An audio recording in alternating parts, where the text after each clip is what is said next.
So the next question, which was kind of a natural question. So how do you know, how do we know that students are really being truthful? How do we know that? Well, again, one of the strengths of our surveying efforts are the validity checks. We know again that there is no identifying answers or and traceable information. That is one thing. Again, proctors are told youth that have started doing it and doing the survey in sixth grade, they know throughout time that their answers are not traceable.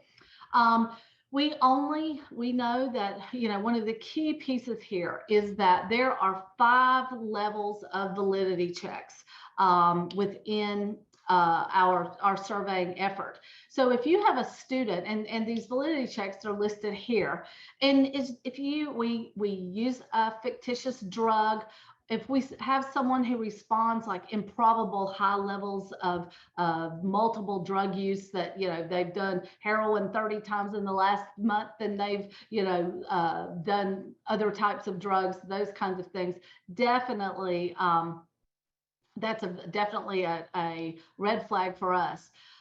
Whenever the past month rate of reported is higher than the lifetime rate. So within the survey, we do ask, about lifetime usage, which is more around experimentation versus 30-day use. But if they answered that they had never drank drank at all in lifetime, but then they responded in 30 days that they had, that's again one more red flag for us, and that report or that survey will go out.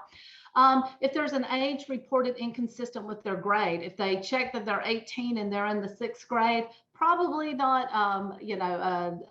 someone who definitely is answering in the right way. Maybe they misunderstood the question.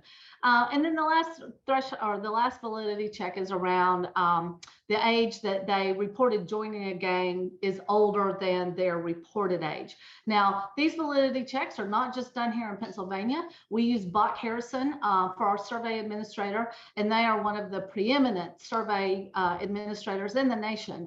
They survey with 12 other very large states throughout America, and they use these validity checks. They go back in, and we have very high levels of confidence in the validity of our surveys.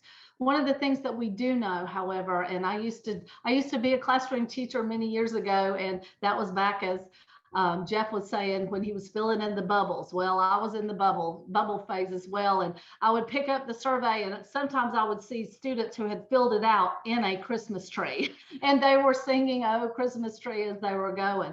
The thing is that we find with these many times, and typically what happens with our validity checks is it's multiple things happen, and you can just tell when a kid's going through and not reading and not really providing us valid information. So the thing that we're really proud of here is we are confident that, and that's how we report valid surveys, because we have a really good check that we go through.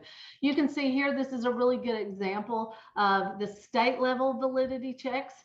You can see the number of surveys administered. You can see the number of invalid surveys that are listed here. In 2019, at the state level, we had 288,000 surveys administered. Only 7,000 were taken out. And we had just over 2.3% that were taken out. Anything anytime this number is under 10% is considered statistically valid.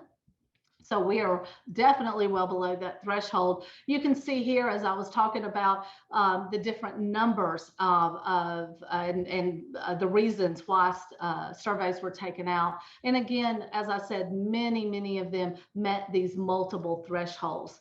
So definitely, we're very confident about the information that we have. Here's what we have for Bucks County. We're still working on 2029 or 2021. It feels like 2029 actually, but 2021's data. But in 2019, Bucks County, you can see here's your validity rate. And you can see that it was a very small number, just like we saw at the state. So Bucks County, you can be confident too that your numbers are valid as well.